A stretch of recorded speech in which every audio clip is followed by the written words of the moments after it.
Chers frères et sœurs bien-aimés dans le Seigneur, dont hier le Seigneur nous donnait des signes avant-coureurs de son retour. Il disait, parlant justement du contexte du peuple de Dieu à Jérusalem, il disait que ceux qui seront en Judée, qui s'enfuient dans les montagnes, ceux qui seront à l'intérieur de la ville, qui s'en éloignent, ceux qui seront à la campagne, qui ne rentrent pas en ville.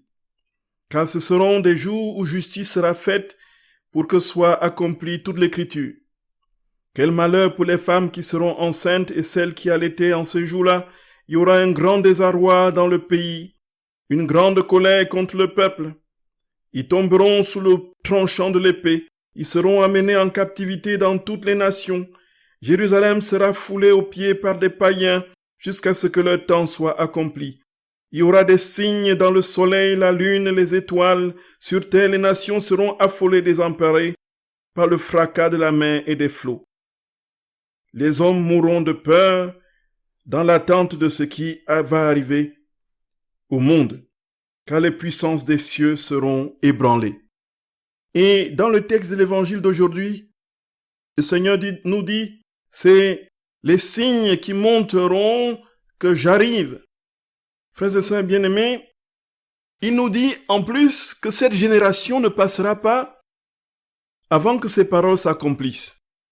Effectivement, on peut penser, si on ne situe pas dans le contexte, penser que Jésus a dit une prophétie parlant d'une génération, alors que 2000 ans se sont écoulés et il n'est pas toujours de retour. Ici, frères et sœurs bien-aimés, nous voyons que la génération dans l'Esprit de Dieu, de Jésus, certainement signifie ce que nous comprenons, la génération, n'est-ce pas, la tranche d'hommes, de femmes vivant dans une période, dans un espace donné, n'est-ce pas, sur un temps déterminé, qui peut aller de 30 à 40 ans ou 50 ans. Et voilà, la génération, en quelque sorte, frères et sœurs bien-aimés, tous ceux à qui Jésus faisait cette prophétie, ont vu effectivement le Fils de l'homme revenir. Dans leur contexte, dans leur génération, effectivement, toutes les prophéties qu'a faites notre Seigneur se sont accomplies. Et Jésus, en définitive, s'est montré à eux. Le Fils de l'homme est venu dans la profondeur de leur âme, s'est manifesté à eux et a donné une claire vision que nous n'avons pas, dont nous n'avons pas la description, parce que c'est eux qui l'ont vécu pendant ce temps de persécution. Donc Jésus n'a pas dit quelque chose qui ne s'est pas réalisé.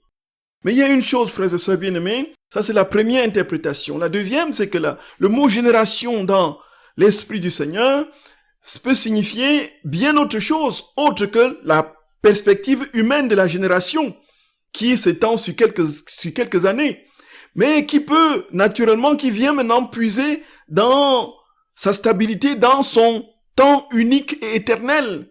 Et quand il dit génération, et comme ça peut aller, n'est-ce pas, à 1000 ans, comme un jour, d'ailleurs, et dans l'Ancien Testament, nous le voyons, peuvent être à ses yeux comme 1000 ans, et 1000 ans comme un jour.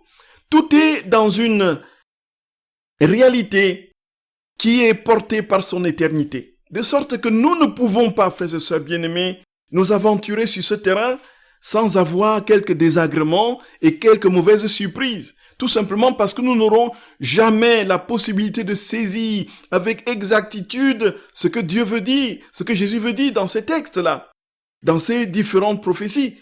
Tout simplement parce que son temps n'est pas le nôtre. Nous circulons dans le temps temporel avec un saucissonnage porté par les minutes, les secondes, les heures, les tierces.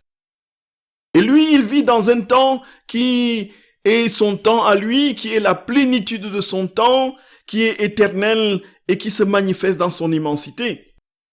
Et ce faisant, il ne nous dit qu'une seule chose en définitive. Lorsque, à la finale, à toutes les prophéties, il ajoute toujours cette vérité en définitive, frères et sœurs bien-aimés, viendra le Fils de l'homme. En quelque sorte, j'aurai le dernier mot. Et dans le texte de l'Apocalypse adjoint à l'évangile d'aujourd'hui, il dit, Saint Jean dit très clairement, frères et sœurs bien-aimés, il dit alors, quand tout cela, il décrit, n'est-ce pas, un ensemble de situations difficiles que le peuple traverse, et puis il finit en disant, alors j'ai vu le ciel nouveau et une terre nouvelle, car le premier ciel et la première terre s'en étaient allés, et demain, il n'y en a plus. Et la ville sainte, la Jérusalem nouvelle, je l'ai vue qui descendait du ciel d'auprès de Dieu, prête pour les noces comme une épouse parée pour son époux. Voyez, frères et sœurs bien-aimés.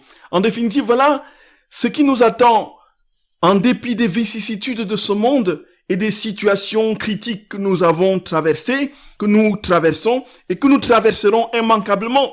Parce que les épreuves iront jusqu'à ce que l'établissement du règne se fasse, jusqu'à ce que Dieu soit tout en tous. Nous passerons par les épreuves et naturellement ces épreuves viendront fortifier notre foi.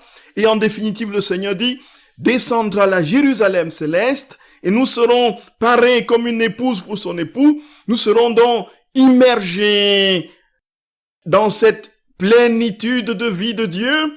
La Jérusalem céleste deviendra notre demeure et tout ce que nous aurons à faire ici-bas sera en vue d'être un avec celui qui est le maître du temps, de l'histoire, le roi de cette Jérusalem, notre Seigneur et notre Dieu, le roi de nos âmes, l'époux de nos âmes, l'infusion définitive, frères et sœurs bien-aimés, de sa propre vie en nous.